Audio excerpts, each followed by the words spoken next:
द्वारा जिस तरह से इस मामले में तेजस्वी यादव से पूछताछ की गई, उनकी बहन मीसा भारती समेत कई लोगों से पूछताछ की गई। हमारे साथ रवि नारायण भी जुड़ चुके हैं। रवि, ये आशंका, ये अंदेशा तेजस्वी यादव को पहले से था और उन्होंने कहा था कि ये जो बैठक चल रही है, इस बैठक के पहले उन्होंने कहा था कि दिल्ली में मेरे खिलाफ चार्जशीट दायर हो सकती है। ये तेजस्वी ने खुद कहा था। जी बिल्कुल, और ये अंदेशा जो है वो डिप्टी सीएम तेजस्वी यादव ने पहले ही लगाई थी। उन्होंने साफ तौर पर कहा था कि जिस ढंग से विपक्षी एकता गोलबंद हो रही है और यहाँ पे जो बैठक हुई है, हो सकता है कि सप्लीमेंट्री चार्जशीट जो है वो हमारा भी नाम जोड़ दिया जाए और कार्रवाई किया जाए।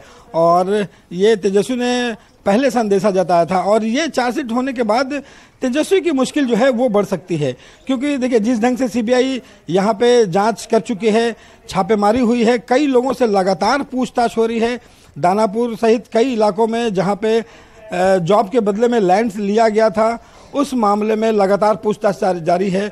लालू राबड़ी का तो नाम पहले से था ही उसमें, और चार्जशीट में अगर तेजस्वी का नाम अगर आता है तो ये उनके लिए मुश्किल खड़ा कर सकता है, क्योंकि अब तक जो तेजस्वी यही बयान देते रहे हैं, सफाई देते रहे हैं कि ये जब मामला आया था उस समय मैं बहुत छोटा था, उस समय मेरा इससे कोई लेना देना नहीं है। लेकिन सीबीआई ने जिस ढंग से जांच आगे बढ़ाई है और अभी जो चार्जशीट दायर किया है जिसमें तेजस्वी का नाम आया है, ये उनकी मुश्किल बढ़ाने के लिए है और ये उससे उनकी मुश्किल जो है वो शंकर हमारे साथ है। शंकर, जैसा कि अभी बता रहे थे, रवि नारायण बता रहे थे, उन्होंने कहा कि तेजस्वी की दलील थी वो ये थी कि भाई जिस वक्त ये सब कुछ हुआ उस समय हम बहुत छोटे थे, तो जो बड़े थे, जो समझदार थे, जिन्हें समझदारी थी, उनकी तरफ से क्या कुछ बयान आया है? क्योंकि चलिए चार्जशीट तो दायर हो गया और इससे पहले अंदेशे वाली बात भी हो गई कि तेजस्वी को यह था कि देखिए हम बैठक शुरू करेंगे और देखिएगा जरूर चार्जशीट मेरे नाम की दायर हो जाएगी। सो हो गया, तो इस बात का अंदेशा था। लेकिन किस तरीके से यह परेशानी बढ़ेगी इस फैमिली के लिए और आगे विपक्षी एकता पर इसका क्या प्रभाव पड़ेगा? क्योंकि महाराष्ट्र में टूट दिखती है और यहां परेशानी दिख रही है।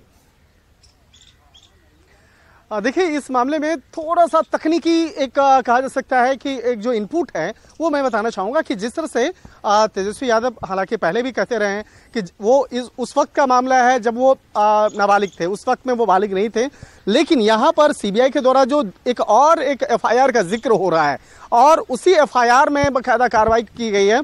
जिस तरह से उस एफआईआर की अगर बात करें तो जब वो मालिक हो गए, जब कुछ कंपनियों के मालिकाना हक और जो जब इनके नाम से हुआ है, उसके बाद कुछ इन्वेस्टिगेशन में कुछ नई अपडेट्स हुए हैं और उसी मामले में ये चार्जशीट फाइल किया गया है।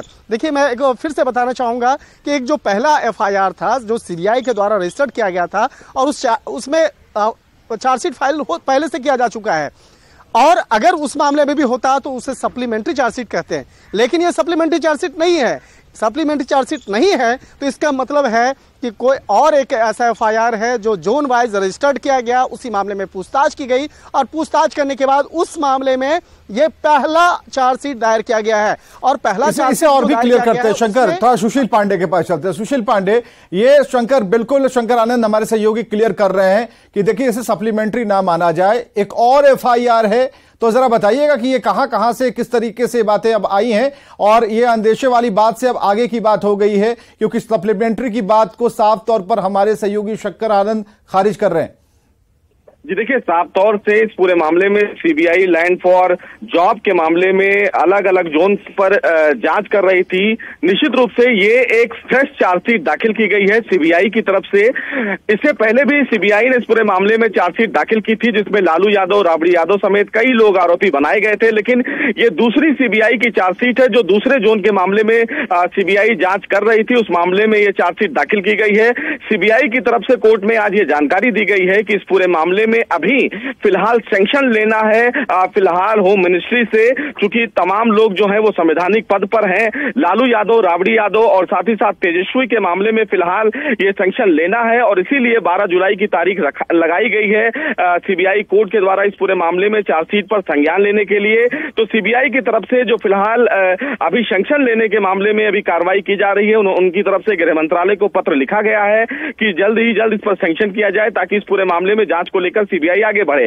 ये निश्चित रूप से एक फ्रेश चार्जशीट दाखिल की गई है, जिसमें जो जानकारी मिल रही है उसमें बिहार के डिप्टी सीएम का नाम शामिल किया गया है। दूसरे जोन की जो सीबीआई जांच कर रही थी, जिसमें ये पाया गया है कि जिस तरह लगातार सीबीआई पूछताछ कर रही थी तेजस्वी यादव से, ऐसे में सीबीआई को ये जरूर लगा कि तेजस्वी यादव की भी इस पूरे मामले में कहीं ना कहीं मिली भगत है, और इसीलिए उनको बतौर आरोपी सीबीआई ने लैंड फॉर जॉब के मामले में शामिल किया है। तो अब देखना बेहद अहम होगा कि जब 12 जुलाई को इस पूरे मामले में ठीक है, सुशील आप हमारे साथ बने रहिए। जरा शंकर आनंद के पास जाते हैं। शंकर आनंद, जो टेक्निकल बातें वो अब हमें थोड़ी थोड़ी समझ में आनी लगी है और लोगों को भी बताना यह बेहद जरूरी है। Zone wise